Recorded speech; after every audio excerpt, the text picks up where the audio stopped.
Sunday is always my favorite day, but this is like the Sunday of Sundays. I love Easter, right? Because every Sunday, what we're celebrating is the first Easter, the resurrection of Jesus, when everything changed. From the time Jesus rose from the dead, nothing has been the same. And that's why we gather every Sunday to worship him, to pray with one another, to open his word. Because he lives, we have life. And it is completely different than anything that came before him. Right? That's why we celebrate Easter. But I love the story of the first Easter because it seems like, in hindsight, as we read the Gospels, we think they should have expected all of this. They should have known what was coming. I mean, Jesus told them so many times. But I love that in John's Gospel, John makes a point almost everywhere that Jesus talks about his coming resurrection of saying they didn't get it yet. But after Jesus was raised, they realized what he was talking about. Because the reality is, even though God had foretold this, even though Jesus had said, this is what's about to happen, it was so good that they couldn't wrap their minds around it. Right? Even when Jesus is speaking to Mary and Martha, if you're familiar with this story, in John chapter 11, Jesus raises his friend Lazarus from the dead. Not in the same way Christ was raised, who was raised in a new kind of body that will live forever. No, he just undid death on Lazarus, but then Lazarus would live and die again, right? But when he says, I am the resurrection, I am the life, Martha doesn't get it. She says, yes, of course, I know. I know that my brother, he'll live again in the very end when God returns and makes all things new. Then he'll live again. And Jesus says, no, Martha, I am resurrection. I am life. It's so much bigger, so much better than anything you have a category for in your mind. It was unexpectedly good. It was something they couldn't even wrap their minds around. And that is the good news of the resurrection for our own lives as well. I think so often we look at the fact that Jesus was raised and we have life in him and we think, okay, yeah, that's cool. My life is going to be a little bit better because I've got Jesus in it now. No, your life is completely changed if you have Jesus. Because Jesus lives, there is something incredibly different about every moment of every day. Because Christ is risen and ruling and reigning, and you've been invited to have life in him, right? That is why the good news is so much better than we make it out to be. And so that's what we want to talk about this morning, right? So we're going to be in Matthew chapter 28, if you want to go there in your Bibles. But before we get there, I want to kind of set the stage, right? So if you were here Friday, you remember we remembered the death of Jesus. With our Good Friday service, we looked at the fact that Jesus who lived as a human, fully God, but also fully man. That's enough to already break the categories of our mind. He loved, he served, he healed the sick, he even raised the dead. He fed the hungry. He called his people to go and do as he has done. And then he was betrayed. He was arrested. He was given a mock trial and sentenced to death for crimes he had not committed. What the Bible says, it's because it was our sin, our guilt, our shame, all of the things we do that break the heart of God. That is what Jesus bore with him. He did not die for his sins, but for our own. And he took them to the cross, and then he died. And then he was buried. And the women we're about to meet in Matthew 28, these were some of the same women who went with Jesus to the cross, who prepared his body to be placed in the tomb. And they're coming back not because they're expecting Jesus to be risen, but because they're coming to prepare his body for his final burial. He was laid in the tomb for a few days, and then they were going to prepare him so they could place him in his forever resting place. They expected that the story was done. But what Jesus did is so much better, right? So we're going to read Matthew chapter 28 and see what happened on that first Easter morning. After the Sabbath, as the first day of the week was dawning, Mary Magdalene and the other Mary went to view the tomb. There was a violent earthquake because an angel of the Lord descended from heaven and approached the tomb. He rolled back the stone and was sitting on it. His appearance was like lightning, and his clothing was as white as snow. The guards were so shaken by fear of him that they became like dead men. The angel told the women, "Don't be afraid, because I know you are looking for Jesus who was crucified. He is not here, for he has risen just as he said. Come and see the place where he lay. Then go quickly and tell his disciples, he has risen from the dead, and indeed he is going ahead of you to Galilee. You will see him there. Listen, I have told you." So departing quickly from the tomb with fear and great joy, they ran to tell his disciples the news.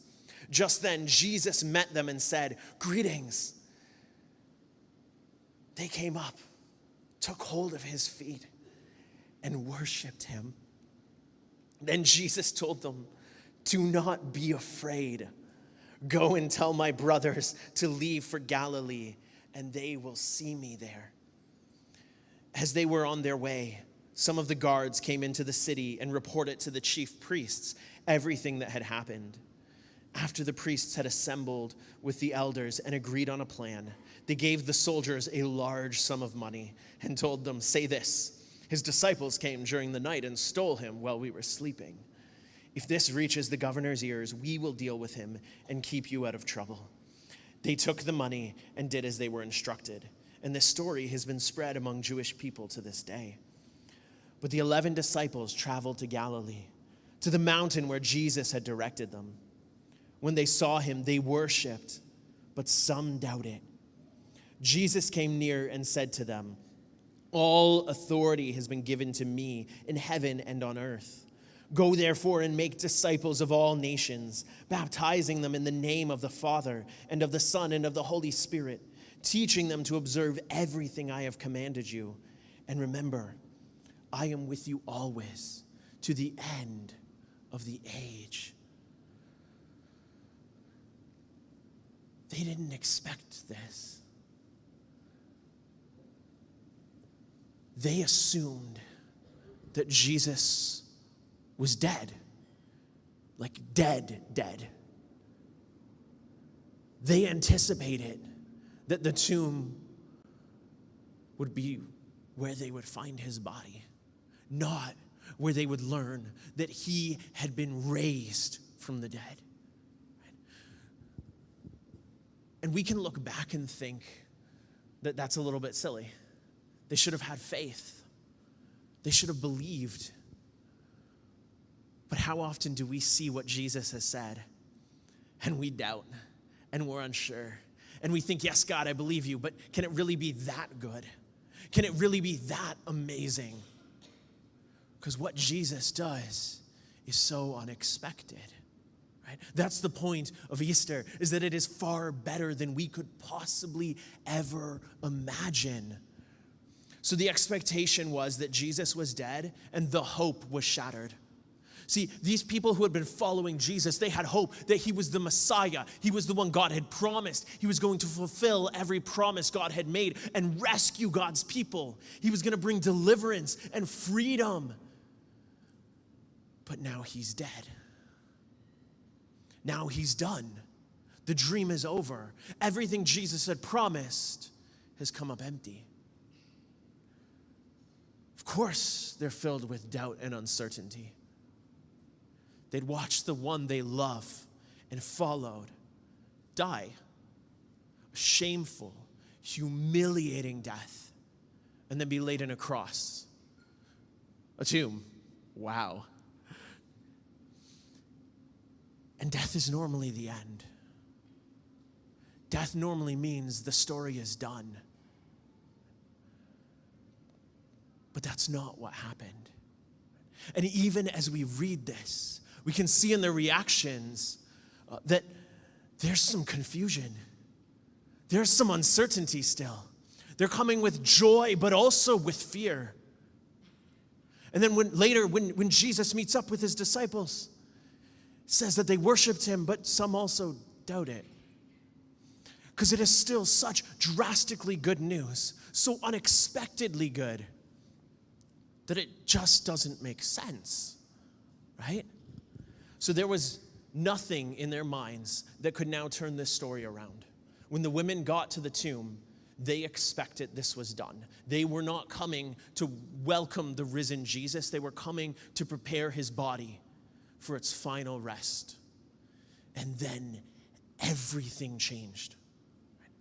And we're so removed from this story that I think often we read this and we're unfazed by it emotionally. I want you to just think for a second. What would you feel like if you were in these women's shoes?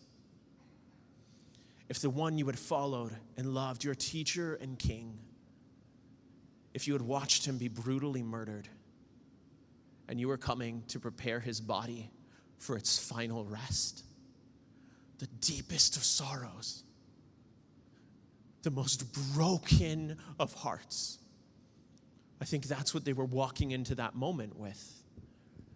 And then something radically changes. Something completely unexpected.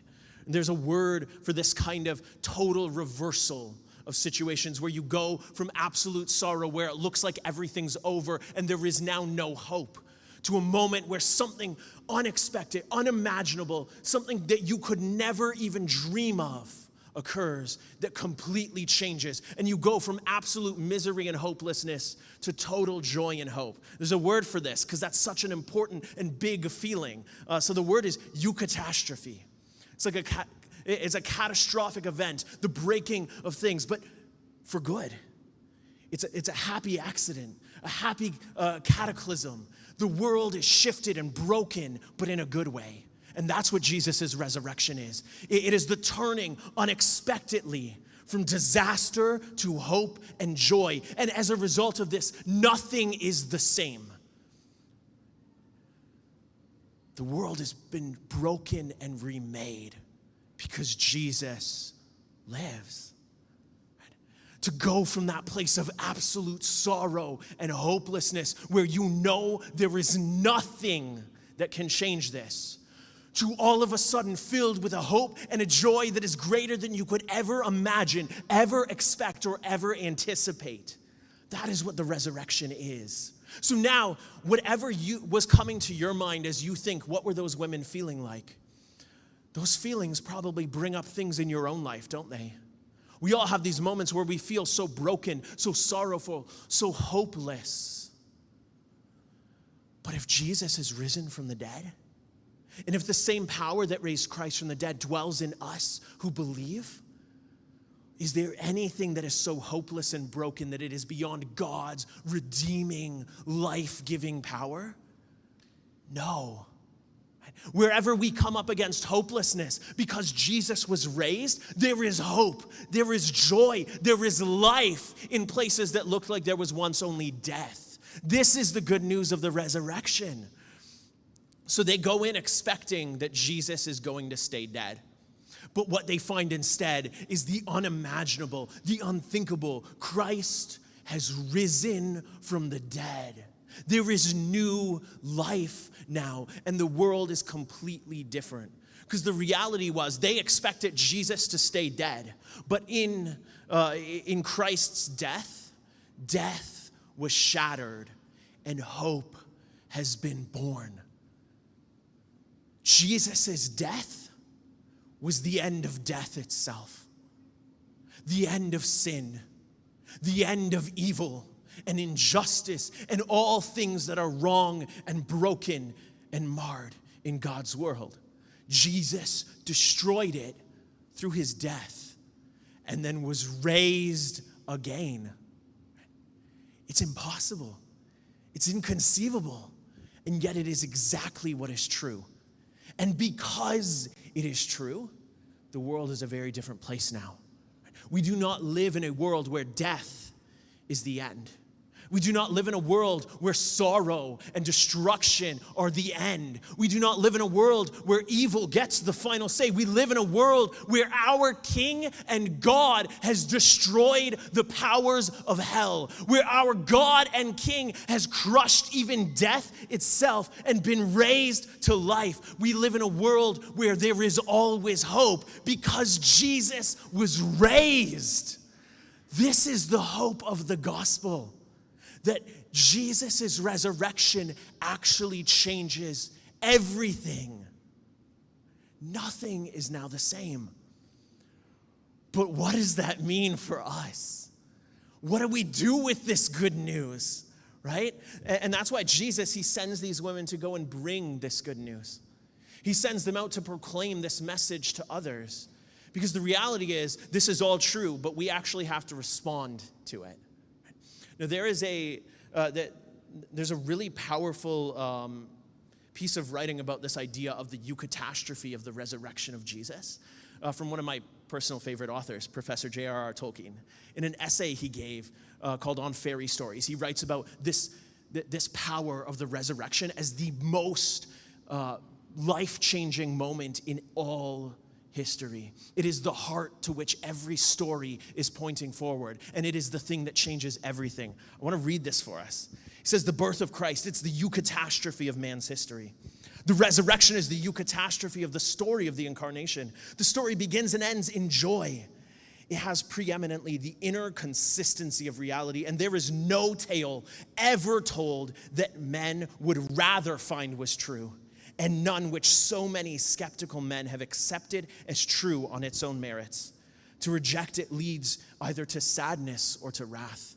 We actually have to respond, but there's something about the good news of Jesus that I think we as Christians need to remember. Sometimes we're afraid to proclaim the gospel because we think people are just going to reject it. It is the greatest story ever told. It is hope itself. It is life itself. It is a good news that is so much greater than we could ever imagine. There is a longing in the heart of every human being for this to be the thing that is true. That love and life, God himself, has broken the power of wickedness and given us hope, given us life, given us forgiveness, given us meaning. We long for this to be true. It is good news, and we need to act like that is true. We need to be unafraid to give the gospel because it is hope. We need to stop assuming that people want to reject it. Often the rejection comes from misunderstanding it. We need to get back to the good news of Jesus and proclaim it so that others have a chance to respond. Because there is a longing in every heart for this story to be what reality is. So let's share it. And that's what Jesus sends these women to do. Because the reality is, the gospel is truth. But we have to respond to this unexpectedly good news. It's happened. The world is a different place because of it. But we now have to respond. So how do we do that? Right? How do we respond to the good news? Well, first, we have to make a choice for ourselves. First, we must receive this good news that all is now new. We have to not just hear it and say, okay, sure, that sounds like a good story. I'll say, yes, I believe, and then leave it at that. We have to take it into ourselves. We have to not just say we believe, but live as if it's true. Live as if Christ has really been raised from the dead. We have to live as if all the powers of hell have been defeated. And our God and King has not just been raised, but has given us life. A new kind of life. A life that is far better than anything we could imagine. We have to actually live like that is reality. I think so many of us walk through life saying, yes, I believe, but without actually bringing that story in to transform our lives. So we have to receive it for ourselves and say, yes, this is what is true. This is the reality in which I am living. God has been raised and I have life now. But once we have taken this story in and reshaped our lives around it, what do we do then? Well, we respond to the first command Jesus gave after he was raised. The very first thing Jesus did after he was raised to life is say, now go and tell others, right? So first, we receive this good news for ourselves, but then secondly, we have to bring this good news and make it known. If the world is different, if Jesus is king, if Jesus has been raised and the powers of death and sin are broken, we need to tell people. If there is hope for even the most hopeless of situations, we need to tell people. And we need to tell them like it's truth. We need to tell them like it's good. We need to tell them like this is the greatest thing that has ever happened, because it is. The resurrection of Jesus is the greatest thing to have ever occurred, because in it we have life. In it we have hope. And this is true not just for those of us who believe, but this is true for any who will come to know him. This is the truth that speaks hope into the hopeless situations in the lives of those who do not yet know the love of God. We have the solution. We have the answer. We have the longing of their hearts. So we need to tell them, right? I think so often the reason we don't is we think they don't care, but they do. Their heart longs to know the God who made and loves them. Their heart longs for the hope that the resurrection of Jesus gives. So we need to tell them, knowing that they desire this, knowing that there is actually a want in the human heart for this. But we also have to be okay with the fact that some might reject it. I love that in Matthew's gospel, he tells us the good news of the resurrection of Jesus, and then he pauses for a moment to say, by the way, right from the very beginning, there were people trying to explain the resurrection away. It says, yeah, those guards, they were summoned, and they made this whole conspiracy to tell a story that would explain that the resurrection was fake. Opposition to the gospel is not new, right? So while there is a longing in the human heart, there's also a sense of reaction against it. And John tells us this even in the beginning of his gospel, that God came into the world in Jesus as the light that brings life. But some reject that light for fear. They want to stay in the dark precisely because they don't want their brokenness, their sin, their mess, their guilt, their shame to be brought out into light. So they'll come up with excuses. And that's not new. It's been happening since the time of the resurrection. Right? And the reality is that for every explanation offered up to try and explain the resurrection away, there was a far more convincing argument for the resurrection of Jesus. And I could stand up here and do all of that, but I'm not gonna. You have the internet. You can go and you can Google the best arguments against the resurrection and then the best arguments for the resurrection. And you will find, just like almost everyone who has seriously studied looking to disprove the resurrection, they find the proof that actually, no, Jesus was raised from the dead. It is the most logical solution. That was me. If you want to know more, like we can talk about that. I want it more than nothing in my life to prove that Jesus wasn't real. I did not like Jesus. And I looked into every other faith and thought they were all nonsense.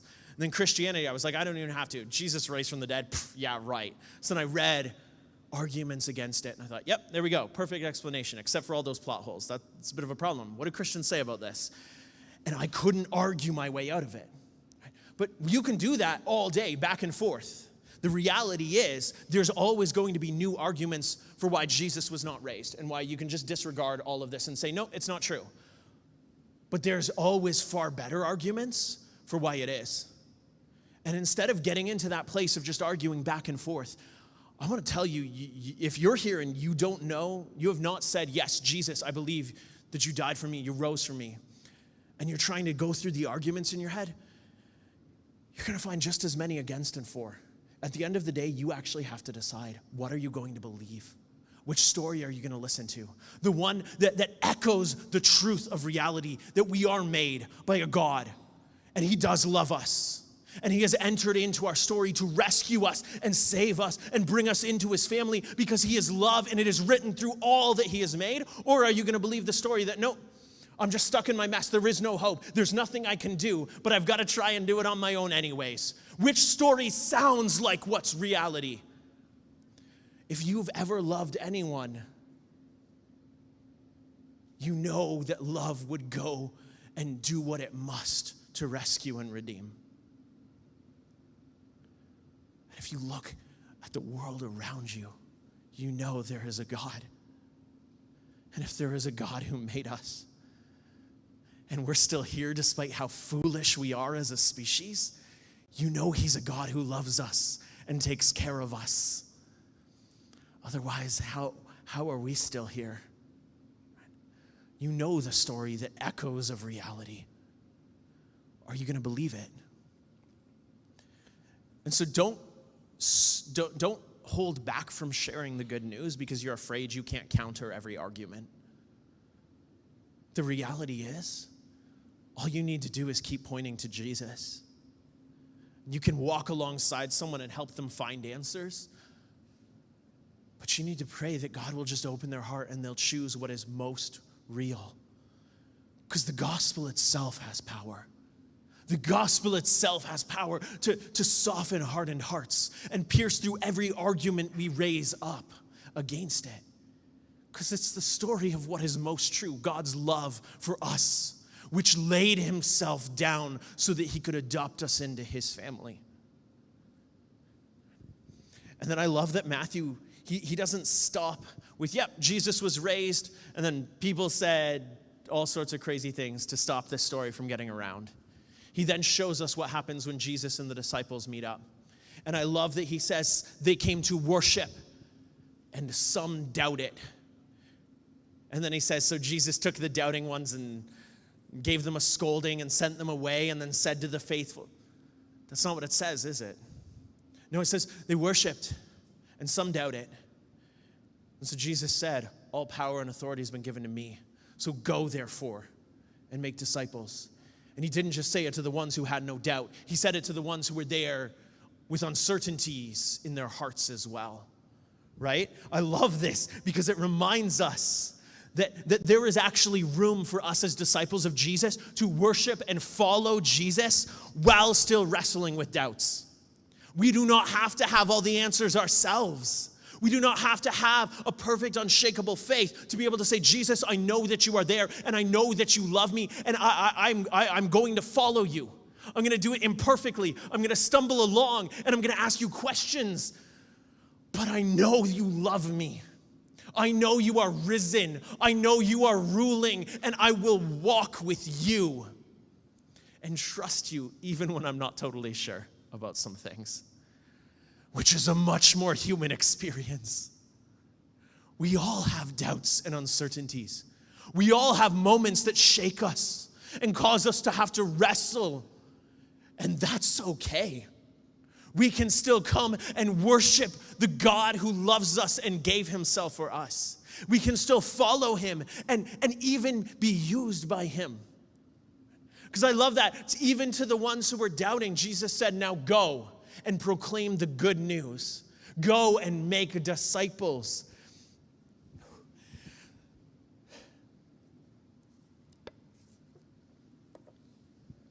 So Jesus is not waiting for you to be a perfect follower. He is inviting you to come and be a part of his working right here and now. If you trust him, if you believe in him, if you belong to him, even if you've got doubts, even if you're still a work in progress, even if God has a lot of fixing up to do in your life still, he loves you and he wants to work in your life. And he wants you to be a part of what he is doing in bringing this good news out to the world. He wants you to join up with what he is doing. And so Jesus says, look, all authority is mine now. This is the other part of that unexpectedly good news, is Jesus, when he was raised from the dead, all authority was given back to him. He is King of kings and Lord of lords. All authority in heaven and on earth is his right now. So despite all of the chaos in the world around us, Jesus is above it all. He stands above all the disastrous mess that we walk through. So it does not get the final word. It was broken by his death and resurrection. He is king. He is Lord. So what he says about you is what matters most. And he has said that you are his. If you'll receive what he's done for you. If you will trust that he died and put your sin to death. That he was raised and gives you new life. You're his. You're the one he loves. You're the one he calls. And you're the one to whom he says, I will be with you always, even to the end of the age. Even with your doubts, even with your uncertainties, even with your imperfections and your mess. You are his. And he loves you. And he wants to work, not just in your life, but through your life. Because that's one of those other human longings, isn't it? Meaning, purpose, for our life to matter. And it does. If we belong to Jesus, we are all on his mission. We are all about his work of proclaiming this gospel message, this unexpectedly good news. Right? So he sends us. And I love that Jesus, to enforce his authority and bring his kingdom, he doesn't send warriors. He doesn't send people to dominate and conquer and take power over. He sends servants to love as he is loved. And he sends messengers. He sends messengers to proclaim unexpectedly good news. To teach the way of his kingdom. To show what it's like to live as if Jesus is king. Because that's what a disciple is. And that's what Jesus sends us to make. Right? He tells us, go into all the world, proclaim this good news, and make disciples. Baptizing them, bringing them into the family of God, and then teaching them how to follow me. So Jesus sends each of us to go and do this work. And yes, it looks like proclaiming the gospel. It looks like inviting others to receive this good news. But then it doesn't stop there. It looks like showing them what it is to live as a part of the family of God. It means loving them like Christ has loved them. Showing them the heart of God in how we act. And then teaching them how to follow Jesus. Because what is a disciple? A disciple is someone who lives the way of Jesus. Declaring that he alone is king. Our allegiance belongs to no one but Jesus. We don't have to listen to what anyone but Jesus says about us. It doesn't matter what the world thinks. What does Jesus say of me? It doesn't matter what the world tells me is true. What does Jesus say is true? It doesn't matter how the world says I have to act and show up in life if I want to succeed, if I want to have a life of meaning. What does Jesus say is true? What does Jesus say about how I ought to live? What does Jesus say about how to live a life that actually makes an impact? It's his way that we live. He is our king and no one and nothing else. That's what a disciple is. And so we're to invite others to receive this good news and then bring their wrestling and bring their doubts and bring their mess and come belong to the family of God so they can learn the way of Jesus and live life with him as a part of his family, the church. That's all we're sent to do. It's not terrifying. It's not intimidating. Because it is truly good news. It is hope. It is life. And Jesus sends us to offer this out to others and then invite them in to the family. That's exciting. But we so often get nervous about it, don't we? Show of hands, how many of you get nervous every time I talk about sharing the gospel with others? I do too sometimes. How many of you have ever shared the gospel with someone and had them say, yeah, I think I want to learn more about this Jesus guy? It's the most wonderful feeling in the world. It's introducing someone you care for to the most important person, the one who loves them more than anyone ever could, who has hope and life. We just have to push past that little bit of fear. And we can do it because what did Jesus say? He's with us always. He's right there with us as we're proclaiming this good news, as we're inviting people in to his family to learn from him. Our role is just to say, hey, have you met Jesus? And make that introduction. To say that actually there is hope because Jesus lives. So I want to ask you, if we are all called to make disciples, to learn what Jesus asks and look to live it out, how do you need to respond today? If you're here and you don't actually know Jesus yourself, you're here because it's Easter and you go to church on Easter, or you're here because someone invited you and it was the only way to get them to stop bothering you, or you're here just because, I don't know, it's been several months and you feel like you're supposed to do this every once in a while. If you're here but you've never actually put your faith in Jesus, I know exactly how you need to respond. You need to say yes. You need to receive this. Bring your doubts, bring your uncertainties, bring your imperfections. But say, okay, Jesus, this is truth. You love me. You gave yourself for me.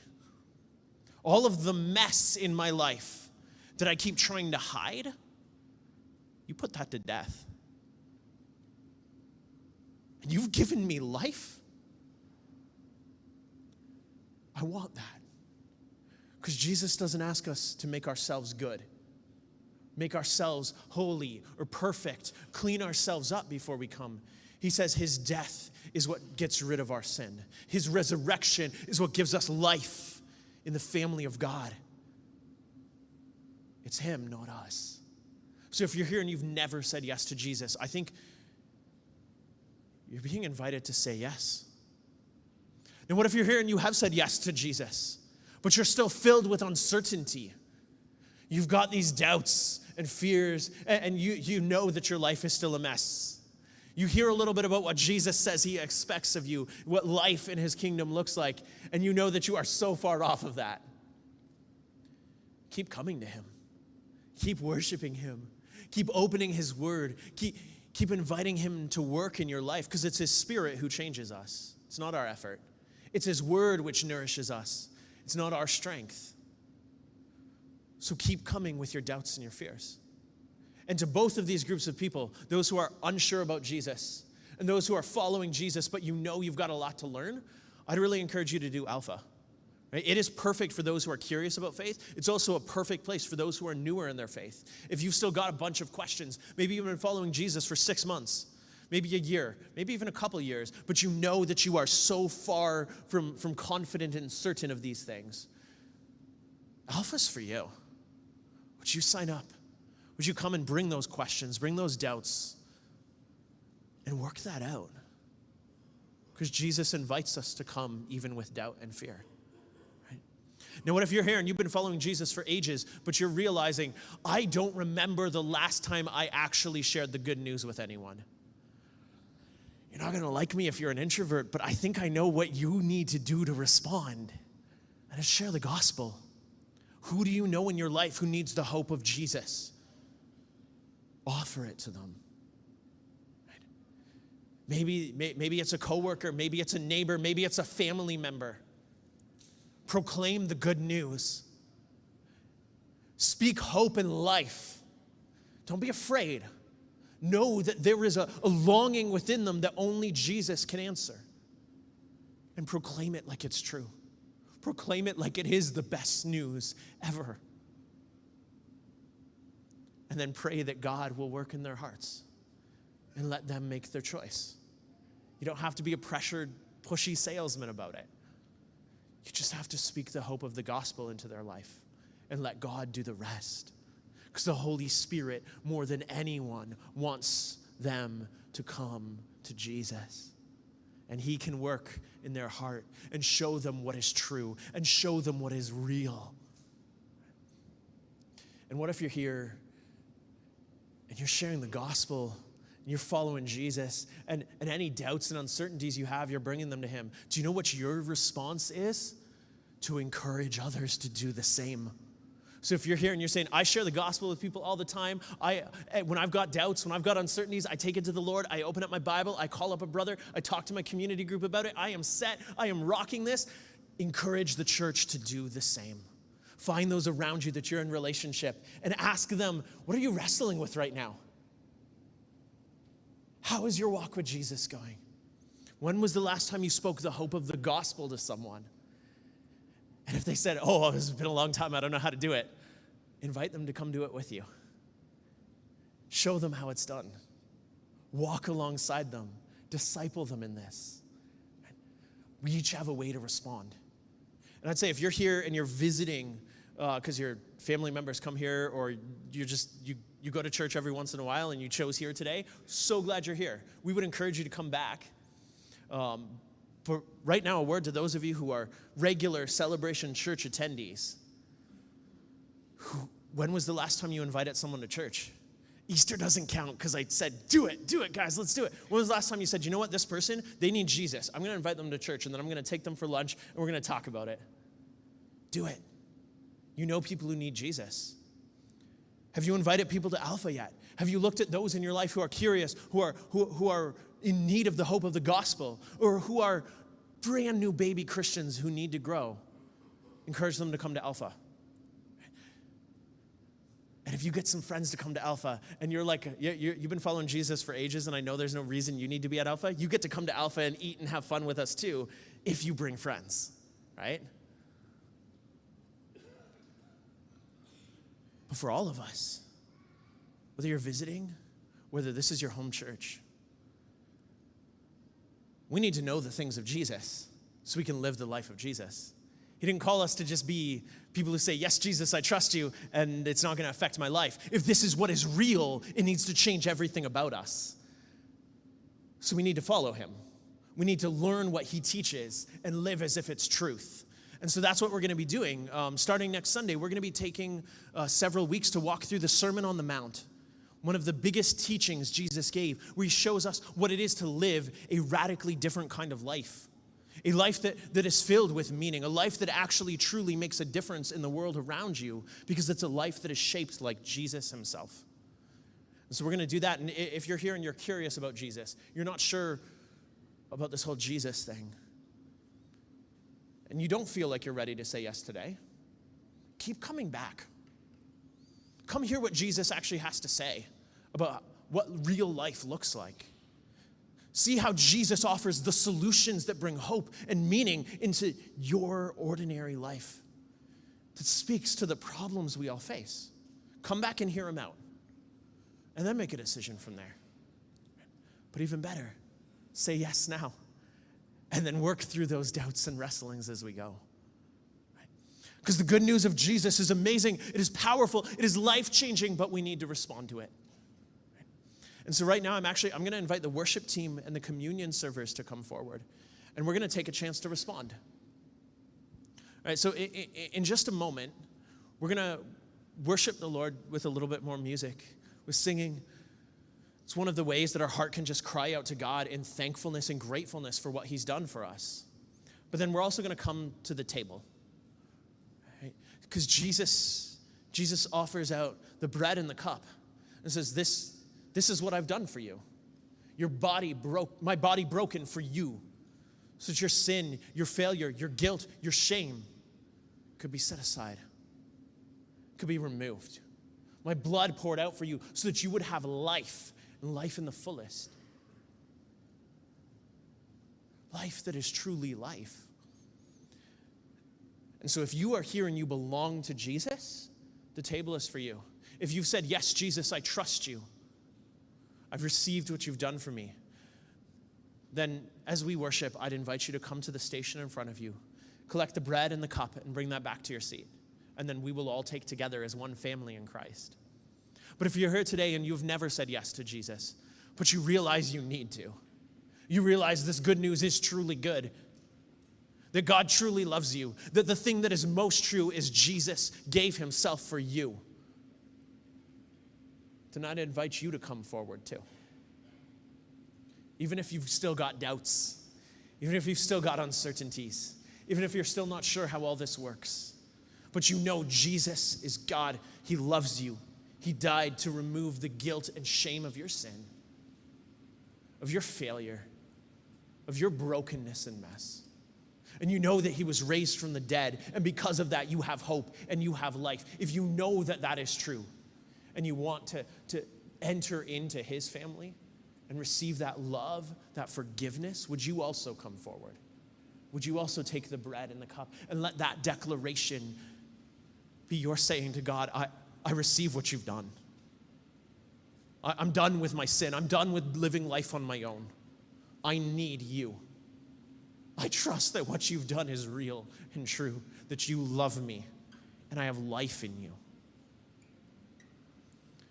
So if you've never said yes, would you also come forward today and let the bread and the cup be your declaration that you need Jesus?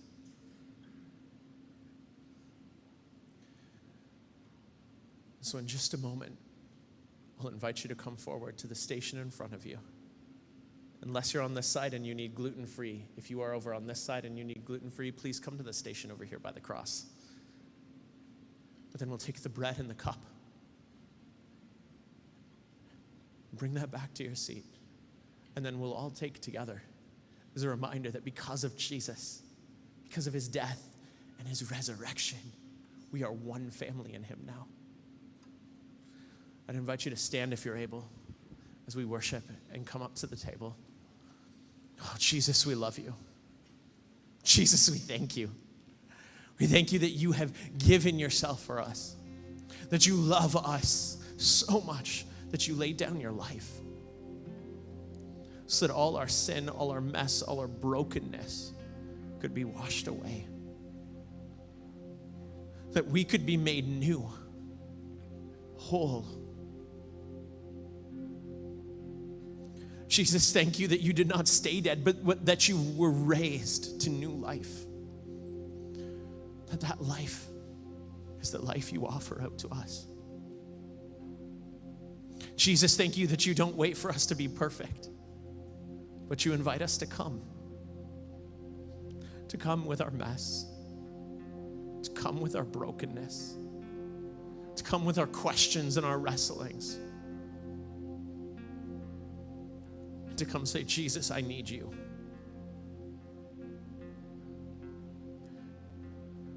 Jesus, I know that the thing that is most true is that you love me and you gave yourself for me, that you were raised and there is hope and there is life.